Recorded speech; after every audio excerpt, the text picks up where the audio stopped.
มดลูกคุณเดียดีมากเลยนะคะ ตอนเนี้ยมันสวยมากเลยนะคะไม่ได้สวยแค่หน้าค่ะสวยยันมดลูกยันมดลูกยันมดลูกคุณหมอบอกว่ามันมีก้อนเนื้ออยู่นะแล้วไม่ต้องตกใจเพราะเดี๋ยวมันก็จะโตไปกับลูกอันนั้นที่ทำให้ตกใจวันนั้นคือวันที่เหมือนกับว่านั่งแล้วเป็นแบบเหมือนเปิดก๊อกน้ำอ่ะฉี่เสร็จแล้วเลือดยังไหลอยู่ชี้นะคุณคุณหมอบอกว่าเดี๋ยวต้องให้เลือดนะคะก็อาจจะตายก็คือตัดมดลูกออกไปเลย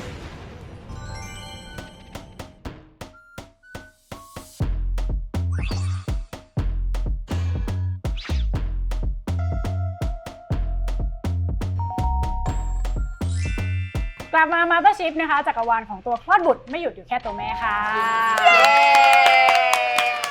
แต่ฉันว่ามันมีคนหนึ่งที่แบบไม่ได้มายานเราอ่ะเขาไม่ได้ตั้งใจมายานเราวันนี้จอดอยู่3ที่ยานลง3ที่นะคะเพราะมีลูก3คนรับจ็อบวันนี้3งานนะคะก็เลยต้องหน้าเต็มไปยาวไปถึงกลางคืนเพราะว่าค่าเทอมมันแพงนะคะก็ต้องทำทุกอย่างหลายๆจ็อบวันนี้สปอนเซอร์เข้าได้นะคะทำไมเขามีหลายงานแต่เรามีงานเดียวอ่ะเอาเงียบวะเพลงสิสนุกให้แบบเขาอุ้ยต้องพูดว่าอะไรไม่เอาเดี๋ยวลิเดียไม่มีงานก็ให้ตอบว่าเป็นมนุษย์แม่เลี้ยงลูกก็ต้องงานเดียวไปก่อนนะตอนนี้ลูกยังเล็กโอเคขอบคุณที่ช่วยไว้ไปเข้าเรื่อง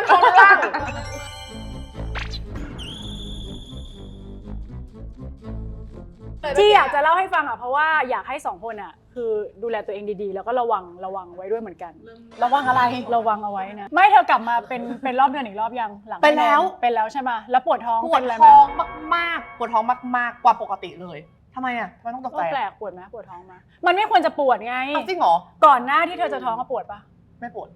แปลกอันนี้ต้องไปหาหมออ้าวจริงเหรอแล้วเนี่ยปวดเราคิดอยู่ว่าปวดไปพร้อมกันไม่หรอไม่แต่มันเป็นรอบแรกมันปกติป่ะเหมือนเลือดตั้งแต่แบบเราท้องแล้วคลอดลูกไงมันอาจจะมีอะไรค้างอยู่แล้วมันก็เพิ่งออกมาแต่เธออยู่ไฟอะไรไปเรียบร้อยแล้วถ้าปวดท้องควรหาหมอใช่จริงๆปัญหาเนี้ยผู้หญิงทุกคนเป็นหมดเลยไม่จำเป็นว่าต้องมีลูกแล้วหรือเปล่าเนาะเพราะว่าตั้งแต่เริ่มมีรอบเดือนอ่ะมันก็จะมีช็อกโกแลตซีสมีเนื้องอกมีก้อนเนื้อมีอะไรแบบเนี้ยซึ่งของแอมถ้าย้อนกลับไปตั้งแต่จำความได้ตั้งแต่มีรอบเดือนอ่ะก็คือปวดท้องมาตลอดตั้งแต่เด็กเลยตั้งแต่เด็กๆตั้งแต่แบบตอนนั้นประมาณ14-15ที่มีรอบเดือนก็คือปวดท้องมาตลอดแต่ปวดในแบบปวดขั้นไหน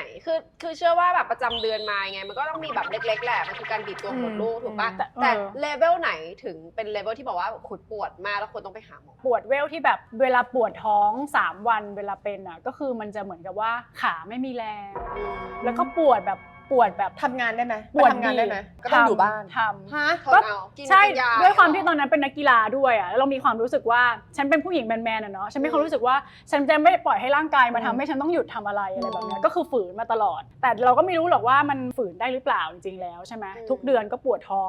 มาตลอดแล้วกินยาหายปะแบบกินยาแบบอะไร constant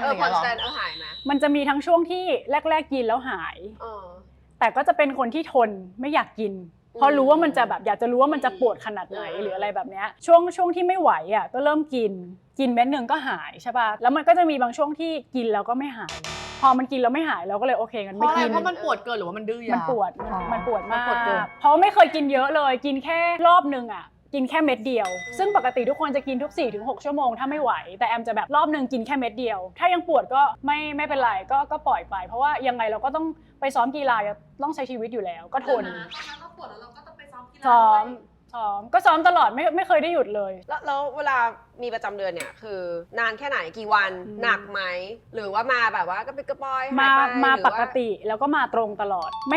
ม่เคยไม่ตรงเลยคือแบบเธอถัดบันไดกี่ไม่ถัดตอนนั้นฉันยังไม่รู้เอาหรอเธอไม่ได้ฉันยังไม่รู้ว่ามันมีถัดบันไดปะเธอไม่รู้หรออะไรคืออะไรเขาเมนมารอบแรกให้ไปเขาเรียกว่าถัดบันไดเอาก้นสไลด์ไปก้นไถ่โลกี่ขั้นคือกี่ขั้นที่ถัดก็จะมีเมนกี่วันจริงเหรอไม่เคยทำเลยถ้าบันไดมีหลายขั้นไม่ใช่เธอก็ถัดไม่สุดๆแม่เธออยากมีแค่2เธอก็ถัดแค่2ไงโอเคถัด3วันเธอก็ถัดแค่3ขั้นเราได้ทำไหมทำจาก3วันแล้วเป็นไงมี3ไหมก็มีประมาณ 3-4 วันอันนี้อาจจะแล้วแต่บุญและกรรมที่ทำมากลับมาเรื่องเวรกรรมกลับมาก่อนก็คือมีกี่วันนะก็มี 3-5 วันแล้วก็จะ3วันแรกก็จะมีเยอะหน่อยปวดท้องมากๆหนักๆคือ3วันแรกแล้วก็พอไม่อยากกินยาปุ๊บก็จะมีถุงน้ำร้อน ที่หม่า แต่ปวดทั้ง3วันแรกเลยเหรอ ใช่ปวดหนักทั้ง3วันแรกสมัยเมื่อก่อนมันยังไม่ได้มีแผ่นแปะยังไม่มีอะไรอย่างเงี้ยก็ช่วยได้เยอะมากในเรื่องของการทำให้มันหายปวดนะแต่พอด้วยความที่มันปวดเยอะๆอ่ะเราไม่ได้ไปหาหมอเพราะเรามีความรู้สึกว่า ผู้หญิงทุกคนก็เป็น ผู้หญิงก็คง ใช่ ป ปะ วดแล้วก็ญาติที่เป็นฝั่งป๊าคือเป็นคนที่แบบปวดท้องเวลามีรอบเดือนมีปัญหาก้อนเนื้องอกมีลูกยากอะไรแบบเนี้ยก็เลยคิดว่าเราก็คงจะเป็นเหมือนกรรมพันธุ์ที่อาจจะเป็นแบบเหมือนฝั่งนี้อะไรแบบเนี้ยก็เลยไม่ได้ตรวจเพราะว่าไม่ได้คิดว่ามันเป็นปัญหาใหญ่อะไรจนกระทั่งท้องแล้วไปเ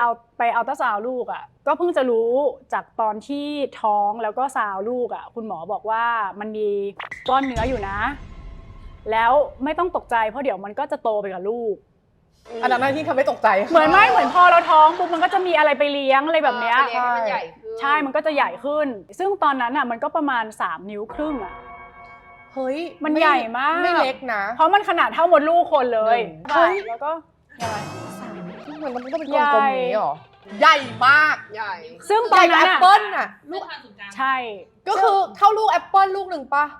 ประมาณนั้นอ่ะด้วยความที่ฟังคุณหมอตอนนั้นอะเรามีความรู้สึกว่าคุณหมอค่อนข้างกังวล แต่ว่าเขาไม่ได้อยากให้เรากังวลอ่ะเขาก็บอกว่านึกสภาพเหมือนเรามีลูกแฝด ให้ เพราะ โต ว่า ไปด้วยกัน มดลูกเราก็จะขยายได้อยู่แล้วตามธรรมชาติอะไรแบบเนี้ยค่ะ แล้วตอนนั้นน่ะเรารู้ไหมว่าก้อนเนื้อมันอันตรายหรือเปล่าหมอเขาบอกว่าอะไรโตไปด้วยกันแต่มันอันตราย ไม่แต่คือเขาก็ซาวแล้วเขาก็ดูเบื้องต้นว่ามันยังไม่ได้เป็นแบบไม่ได้ขรุขระมันเป็นแบบมันเป็นกลมๆ ทำไมอ่ะแล้วขูกขับ มันก็ กลม เขา ๆ บ มัน อกว่าผิวถ้ามันเป็นมะเร็งมันจะเป็นแบบสไป อ๋อ กี้ เหรออ๋อเหรอ ใช่ อ๋อ เขาอาจจะต้องเอาเนื้อแบบไปตรวจแต่ว่าด้วยความที่ยังไงมันก็ต้องท้องให้เสร็จไปก่อนอย่างตอนของแม่เดียคือเขาผ่าตอนที่ ตอนที่ท้อง ใช่ เล ป่ะ ย แต่อันเนี้ยคือเราก็ต้องเฝ้า ใช่ตอนท้อง เขามีก้อนเนื้อ ดัง ไง คือมีซิสแล้วก็ลูกใหญ่มากแล้วก็หมอก็บอกว่าผ่ามันออกในระหว่างที่ท้องดังแบบท้องอ่อนๆใช่ก็คืออ้อมไป อ้อมเด็ก อ้อมเด็กแล้วก็ไปตัดไอ้ โอ้ย เนื้องอกออก แต่ก็ แล้ว ไม่เป็นไร แม่ก็ทำใจแล้วว่าดังไปแน่ไอ้เจ้าดังไปแน่แต่ว่าสรุปแล้วโอเค ก็เราก็ยังอยู่ทุกวันนี้ ยังอยู่ เสร็จปุ๊บใช่ป่ะก็เลยจะต้องไปซาวบ่อยอ่ะด้วยความที่เหมือนกับว่าเขาอยากจะเฝ้าตามอันเนี้ยว่ามันอันตรายแล้วหรือยังอะไรแบบเนี้ยอาการตอนท้องก็คือมันจะจุกๆอ่ะเหมือนกับว่ามันจะแน่นๆแล้วมันจะปวดท้องจุกๆเป็นพักๆก็คือจากไอ้ก้อนนี้นั่นแหละเสร็จปุ๊บอ่ะตอนแรกเราก็เข้าใจว่าตอนคลอดลูกอ่ะเราใช้วิธีการผ่าใช่ไหมเพราะว่ารอคลอดธรรมชาติเราไม่ได้ ก็ ก็ อะไรถึงไม่ได้ เพราะว่า ก็ซิสป่ะ ไม่ใช่จริงๆแล้วอยากคลอดเองแล้วหมอก็บอกโอเคถ้าอยากคลอดเองอะได้แต่ว่าเราก็เฝ้าระวังไอ้ก้อนเนื้อนี้ไปด้วยแต่ว่าด้วยความที่วันที่จะใกล้ๆคลอดอะสายสะดือร้ายแบบพัน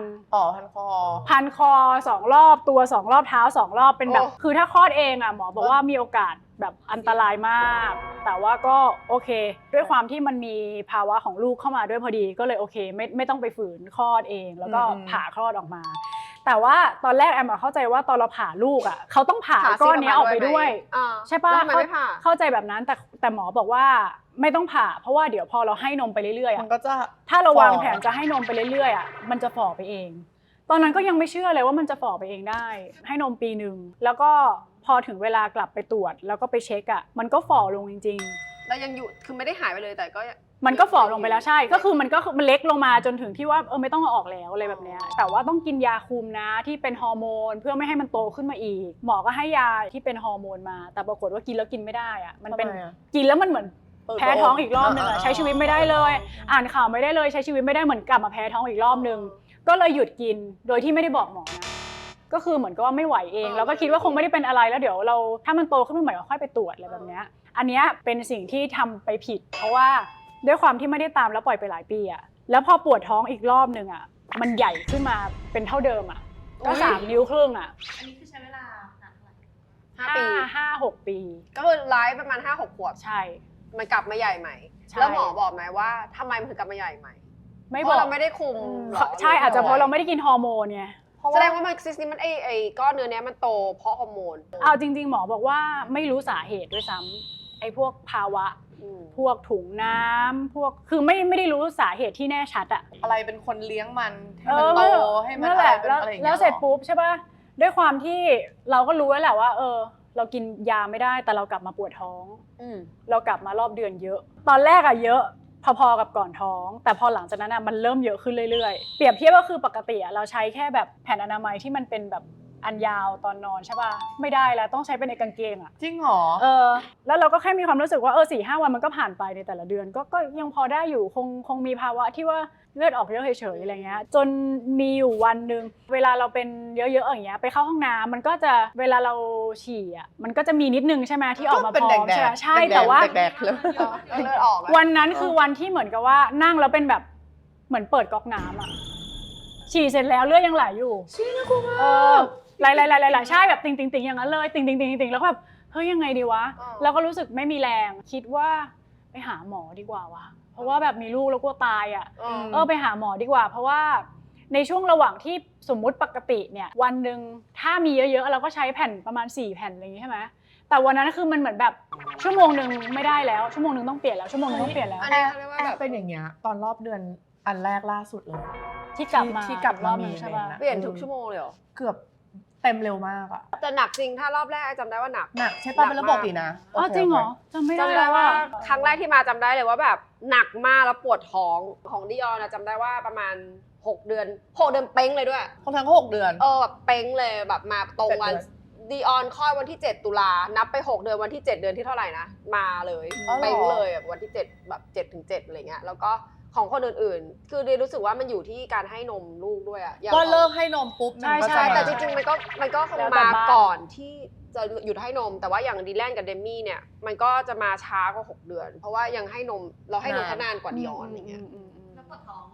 ปวดท้อง บ้างไหมคะ จำไม่ได้แต่จำได้ว่าครั้งล่าสุดเนี่ยคือปวดมากแบบปวดท้องเลย แล้วก็หนักแบบมาหนักสุดๆก็อย่างที่แอร์บอกแบบทะลักอ่ะ คืองงมากเพราะว่าเป็นเหมือนที่แอมอธิบายเลยคือฉี่เสร็จแล้วยังแบบเป็นหยด เออ ยังหยดใส่ส้วมอยู่อะลงในน้ำอยู่อะ หรือว่าเธอไปซาวยังนะหมายถึงว่าหลังจากที่คลอดลูกผ่านไปกี่เดือนมันต้องไปตรวจ สา ภาย แล้ว ใน ใน อะ 3 เดือนเองหลังจาก3 เดือนหมอเขาจะตรวจภายในให้ไง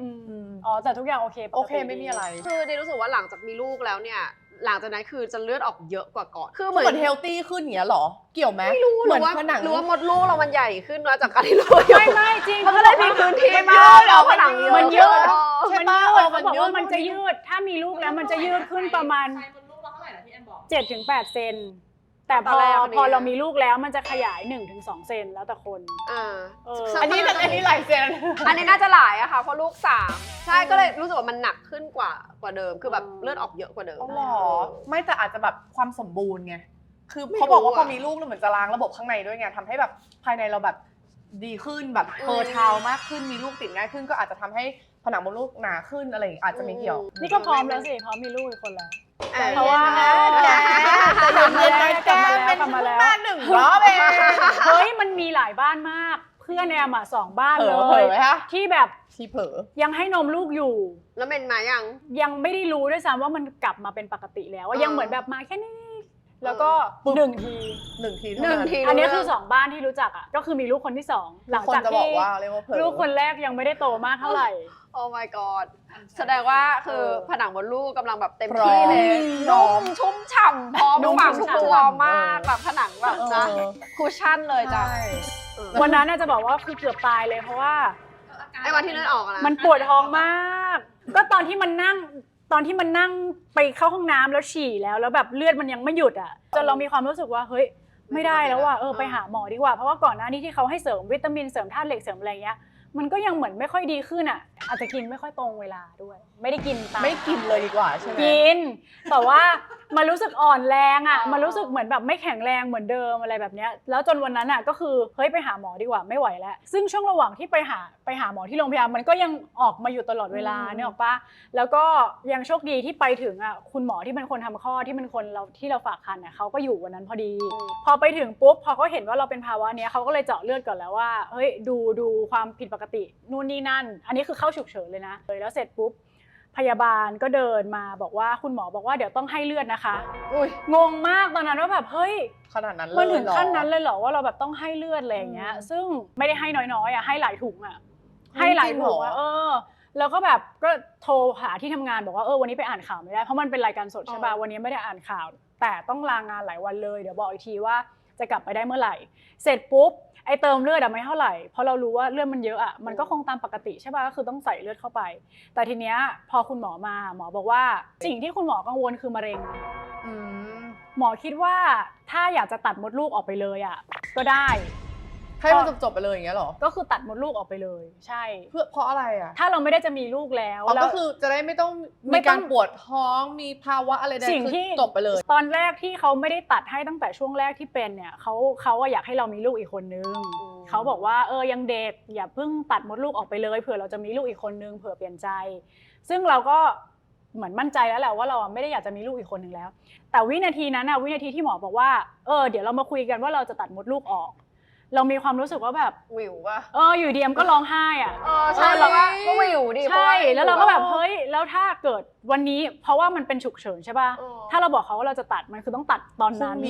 วันตอนนั้นเลยเหรอใช่ก็คือเข้าห้องผ่าตัดแล้วก็ตัดเลยด้วยความที่ปกติเราก็มั่นใจว่าเราก็ไม่ได้มีอะไรตัดออกไปเราก็ดีไม่อยากเป็นเยอะๆแบบนี้เพราะเป็นมาตั้งแต่วัยรุ่นแล้วอะไรแบบเนี้ยแต่วันนั้นมันอยู่ดีมันก็นึกถึงไลฟ์ขึ้นมาว่าแบบเฮ้ยแล้วถ้าเกิดอยู่ดีอีกปี2ปีแบบไลฟ์อยากมีน้องขึ้นมาแล้วเราไม่สามารถเป็นแม่ได้แล้วนะเราไม่สามารถที่จะตั้งท้องได้อีกแล้วนะวันนั้นคืออยู่ดีก็แบบร้องไห้แล้วมีความรู้สึกว่าแบบเฮ้ย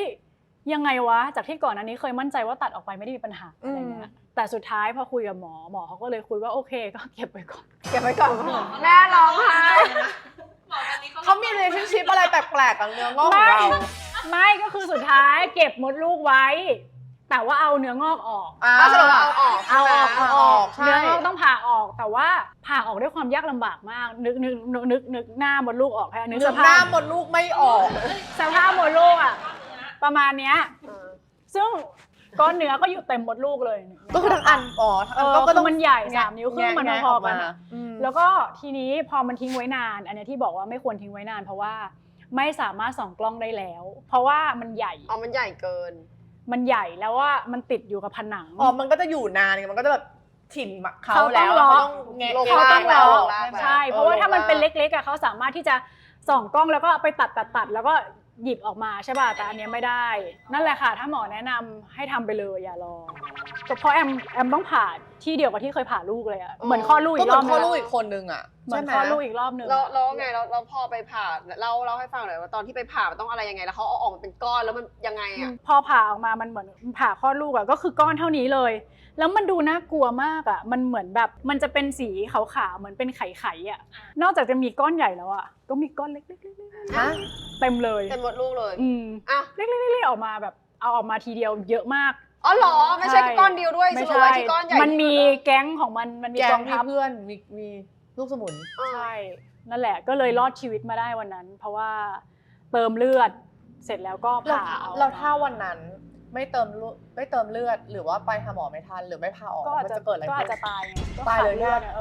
อันนี้คือวันที่ยูโทรมาบอกวันที่บอกว่าอยู่ตื่นมาแล้วก็เลือดไหลเต็มเตียงปะอยู่ก็คือน่าจะวันนั้นแหละแล้วก็แบบเลือดเต็มเตียงเลย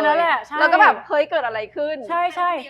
ช่ก็คือมันเกินแล้วเราก็พอไปเข้าห้องน้ำแล้วมันก็ไม่หยุดอย่างนี้ใช่น่ากลัวมากแล้วแบบเลือดไหลจะหมดตัวแล้วใช่แต่ก็เลยมดลูกยังอยู่นะคะ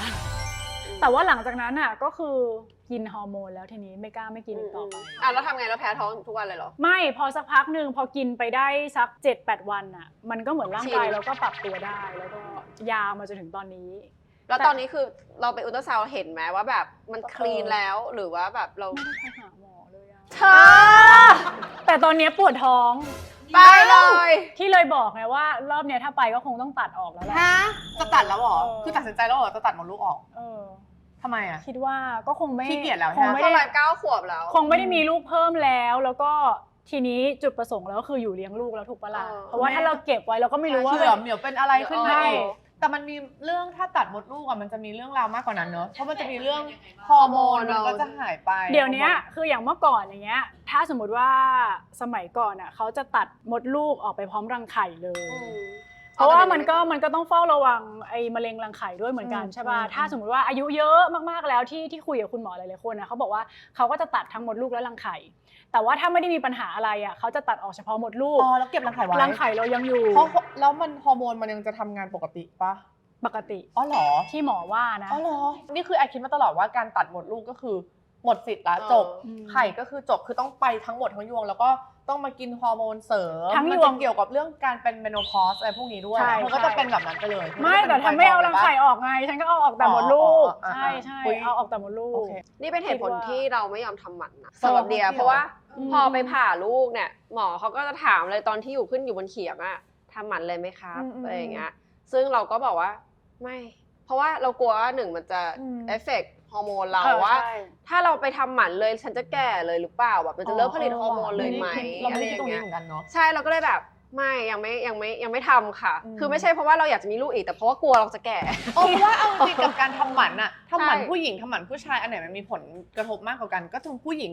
กระทบมากกว่าถูกปะเพราะว่าด้วยฮอร์โมนแต่ผู้ชายมันมีผลกระทบปะ ไม่รู้อ่ะ มันก็แค่ผักปลูกท่ออันไป ใช่ เรื่องอื่นละ เออ ตลอดพูดออก ก็ เลย คิดว่าส่วนใหญ่ก็เลยจะเห็นว่าแบบผู้ชายก็เสียสละไปทำเน อื อะ ม ใช่ปะ ใช่ พี่แบทำยัง ยัง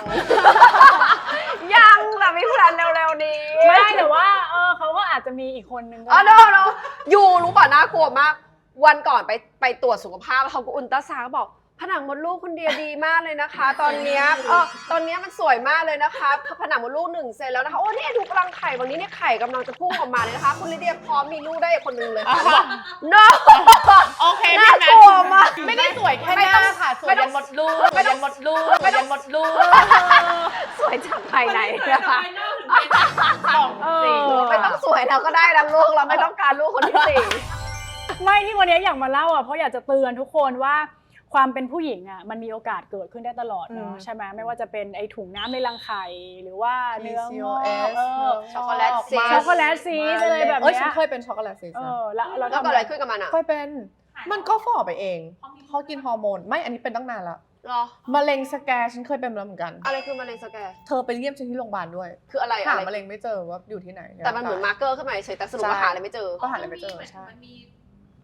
ค่ามะเร็งขึ้น ค่ามะเร็งขึ้นแต่หามะเร็งไม่เจอ นี่ แล้ว ยั มัน ง ก็ รัก หา ษา ไม่เจอ อะไร ตอนนั้นจริงๆ อุ๊ยเข้า MRI เข้าอุโมงค์อัลตราซาวด์ อ๋อ ซี เขา ที ก็ สแก พยายาม นเยอะ หาม าก แล้วแบบมันยังหาตัวแบบตัว ไม่รู้มาจากไหน ตัวตั้งต้นไม่ได้อะไรเงี้ย แต่ก็มีเจอช็อกโกแลตซิสเจอน้ำในปอด เจออะไรแบบเนี้ยงงมาก แล้วมันก็หายไปเอง หายไม่กลับไปตรวจ แล้วแต่บุญแล้วแต่อะไรนะคะ บุญกรรม